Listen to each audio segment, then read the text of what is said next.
always my wife who is getting me up at 4 in the morning for these adventures. Where are you? Can't even see you. It is cold, 39 degrees in Zion National Park. Well, we're not really in the park yet, but we are on our way to the visitor center to catch a shuttle bus at 6 a.m., which will take us to the top of the Narrows hike, because we are doing the top-down Narrows hike. We got our rental gear, and we are mentally preparing ourselves for the freezing cold water, and just so glad that we got about 20 minutes of sleep last night. I love these early morning adventures. I'm not a morning person. Without her, I'd probably just hit snooze and miss the whole thing, but I'm sure in the end I'm going to be really happy. We've already seen 2 big bucks and a hare with humongous ears on this road on the way down, so that's already been pleasant. All right, we need to stop in the tunnel, but we are the only ones here in the park, and they carved out these big windows in the tunnel. You can see the rock. There's creek crossing, or Didn't get wet. as Randy likes to say, crick crossing. The first crick. All right, this is what the beginning of the Narrows Trails looks like. This is actually irrigation rupture from the sheep herder. It's cold. 6:30 in the morning. My fingers are frozen. Yeah. Thankfully, I'm really Why pumped. are these wet? I know. That's what I was gonna say. Somehow our trekking poles got put in the back of the van with wet stuff. But it is chilly. I think it's probably maybe 50. Yeah, he said get over here. 50, and it is not warm. Whew, Utah, what you doing to me? Look at this. Look at this gorgeous trail. The Narrows. Who would have thought? Still not that pretty. I mean, it's not hideous, but we're just walking along a road.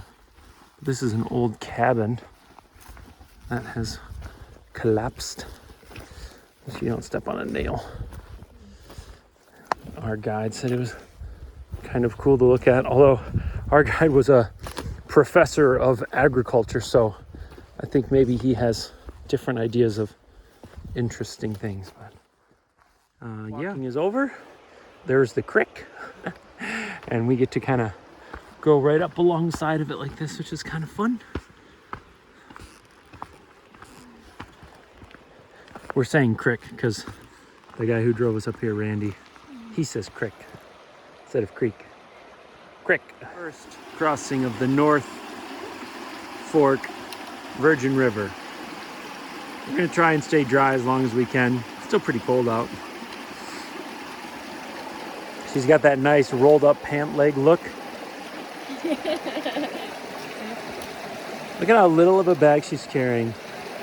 It's like 8 pounds because she's got a gentleman for a husband who's got 20. That's true. Thanks, Jay. Come on, let's go.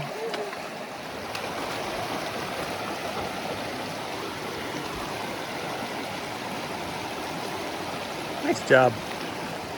Starting to get pretty. Some red rock. So it's about almost 9 a.m. We're still mostly in the shade, and you're still kind of chilly. I'm just about ready to take off a layer. But this is the North Fork Virgin River. We've probably crossed it 8 times since we got on it. So we're probably only like a mile in once you've been off the road. And we've been able to do it dry without getting wet. I think that, trekking poles so far at least are better than the wooden staffs that they rent for you. We need trekking poles for our tent anyhow. And I like having 2. And we like to be able to collapse them and throw them on our backpack, which you can't do with a wooden staff.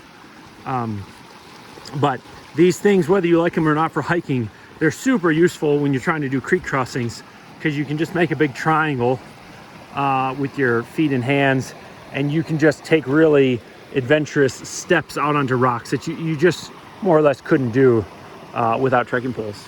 But it's really pretty so far, and it seems like it's just getting more and more pretty. Well, alrighty then.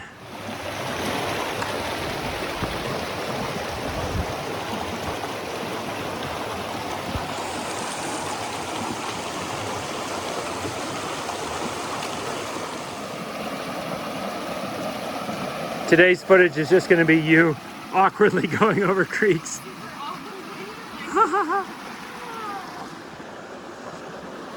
Pretty cool though, the landscape here. What do you think so far? This is really cool. It's really different than something we've done before. It is very different, isn't it? From the river. This is the Crow version. Quick cross. I haven't quite made it to that level yet. Cross it. Cross it.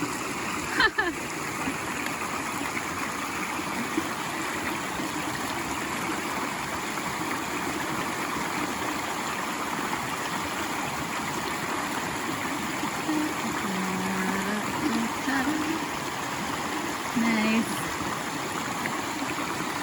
And that's how it's done.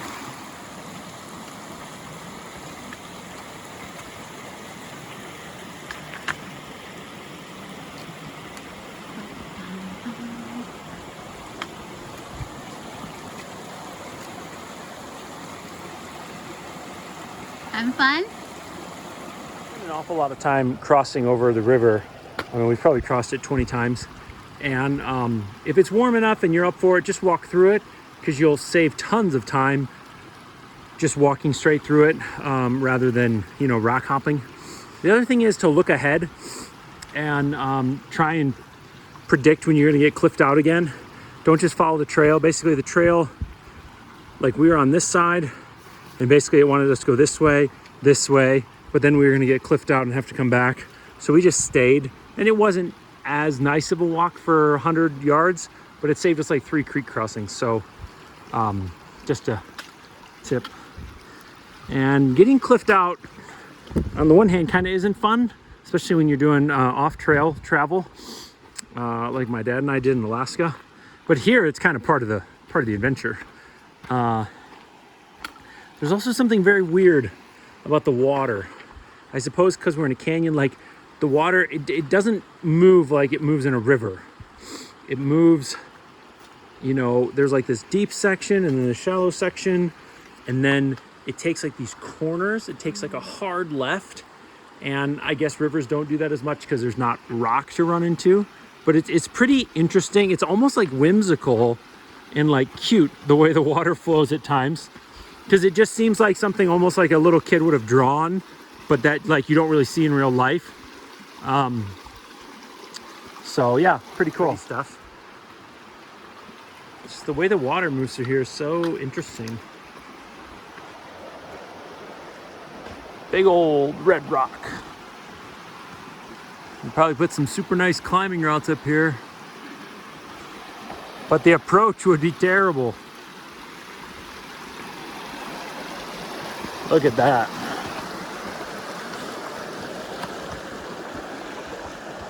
Zoom out a little bit.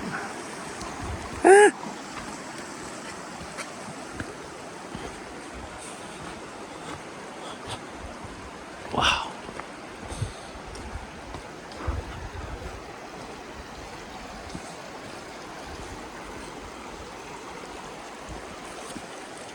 Wow. Man. Really cool. Really pretty. A mile away from Simon Gulch. And just thought I would show. They said this is about 30 cubic feet per second, CFS. So for what that's worth. And then you can see like all this debris that's been chucked up here during a storm. That looks pretty violent. Busted up rock, all kinds of funk. That would probably be pretty scary. I think we're gonna have lunch in that, or breakfast in that sunny spot over there. Excited. It's a lamb's ear plant. A lamb's in the ear. middle of the Narrows, guys. Oh, is it soft? Yeah, it's really soft. We just planted Wow, it feels one of fake. these in our yard. Oh, did we? Keith and I, yeah. I didn't know that. Yeah. Who did? Oh, the kids. The kids and I, while you were I thought you there. said Keith and I or something. Like, huh? I don't know that kid. It's after lunch now, so time to get our boots wet. It saves quite a lot of time compared to looking around. It's also just fun to be out in the water like this, isn't it? Yeah, it is. It's cool. pretty. It's not cold. They're neoprene socks, so it's like a wetsuit for your feet. just like almost everything else we've done in the national parks the last couple of weeks, seems like we just always have stuff to ourselves. I mean, I guess we're a little bit off season and we're in the middle of the week, but man, it's just like we got some of the most beautiful places more or less to ourselves. So fun. And we're people. I mean, we don't even like need that. I mean, we've had lots of amazing conversations with people and really cool encounters, heard some really awesome stories, gotten chances to share what God's doing in our life. So that's been really great and rewarding. But yeah, it seems like a lot of these things, like we just have them to ourselves. It's awesome. Really interesting the way the water flows. Kind of flows out this way, hits that wall, then goes into a deep crack down there, then kind of flurries over these rocks, hits this wall, and then goes back out. Just, it's really interesting patterns that at least I'm not used to seeing in creeks and rivers for obvious reasons. It's just pretty cool to see. Both my wife and I are fairly unhappy with these shoes. We normally, basically, all of our ankles are hurting. We've only done about 6 miles. I think it's because, and maybe it's not these shoes' fault, it's just that they kind of go up high up the ankle. And we normally hike in like trail runners, so you get a lot of ankle mobility, and these just kind of lock you in place, so maybe you're used to that. But I feel like the neoprene socks are worth it, keeping your feet warm. But I mean, the shoes are really, like, I feel really stable and sturdy. Like, I can step on rocks like I wouldn't in Chacos or something. yeah, but you would in your Salomons, don't you think? I don't know. I'm not sure I've ever, like, done that where I get them Yeah. wet. But, yeah, these are just, like, really, like, hurting my ankles. But, they're also very sturdy and Yeah. not slip. No, yeah, they're probably warmer than trail runners, but if you could wear a pair of neoprene socks with trail runner, like if you could wear a pair of neoprene socks with whatever shoes you normally hike in, I would probably do that. Also, you know, we like the trekking poles more than the sticks because you can change the height as needed. They're lighter. You can have 2 of them. You can pack them away. So, I don't know, we spent about $30 each to rent socks, shoes, and sticks. We didn't even bring the sticks, and the socks were worth it, but yeah, I don't know. Nice clouds today.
Cool.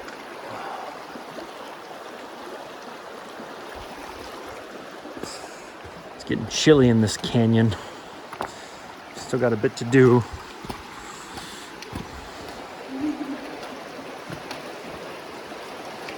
This is really cool. It's not all beautiful.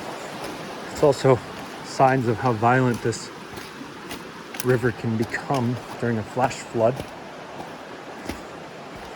They said that rain miles and miles and miles away basically can cause flash flooding here, because this whole area is a watershed. Basically, for miles and miles, any droplet of moisture eventually makes its way here in some form or another, because it's all a watershed to this area. This is about 30 CFS, cubic feet per second. They said there was a time recently it was 500, and for the first time in 15 years they let hard-sided kayakers come in here and kayak because it was so high. It's hard to imagine. This is campsite number 1, although I'm not really sure where they expect you to set up. That's not clear to me. Maybe over there, I don't know. But this is Deep Creek going that way, and then it meets up with the North Fork Virgin River. So this is like the first tributary or confluence. Someone correct me if I have those terms wrong, but I think that's what it is. The first convergence of water streams. So now everything's picking up a little bit. Prettier and prettier. The color of the water. Would you say it's getting prettier and prettier? Yeah, definitely. Yeah. The hydraulics over there are kind of interesting. It collects all the garbage you can't get out. I'm really grateful for these trails in the Narrows, because you do a lot of rock hopping and it just really beats up your ankles. We've become major haters of these shoes because they are really compressing our feet. All 4 of our ankles hurt. So much so that I relieved Michelle of her bag. I'm carrying it Alaska style, like I did for my dad once in Alaska. But yeah, I suppose if you're used to wearing high top, like high ankle boots, then maybe they won't give you the trouble that they're giving us. But we wear trail runners, the modern day hiking boot, and just not a big fan. One on the back, one on the front.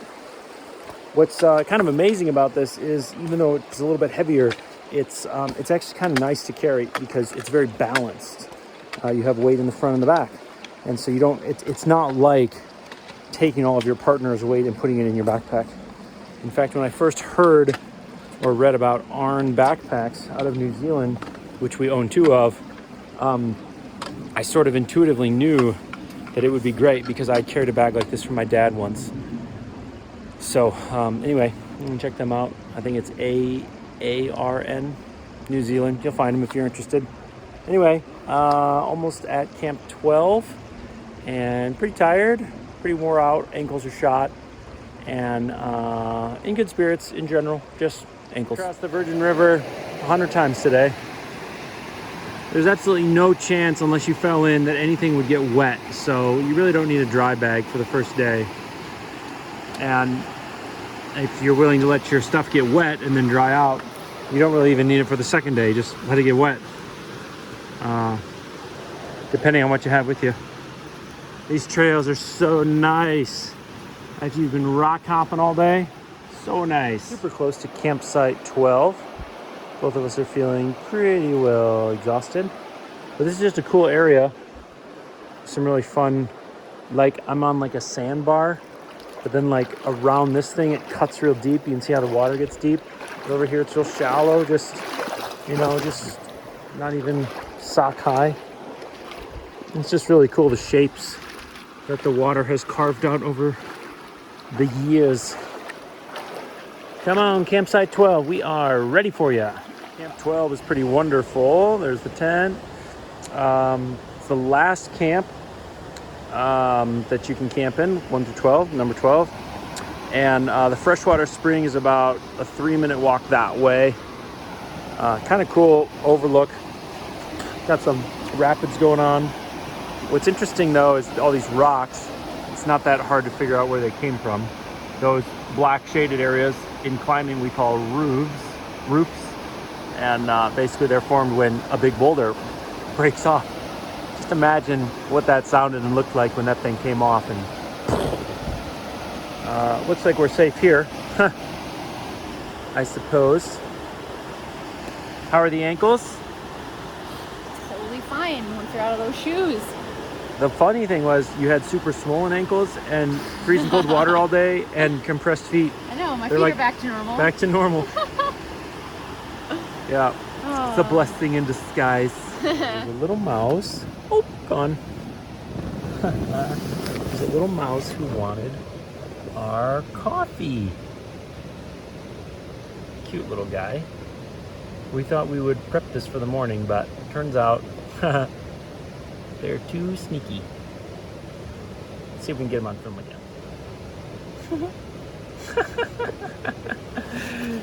It's really funny. If you're just quiet, he comes back.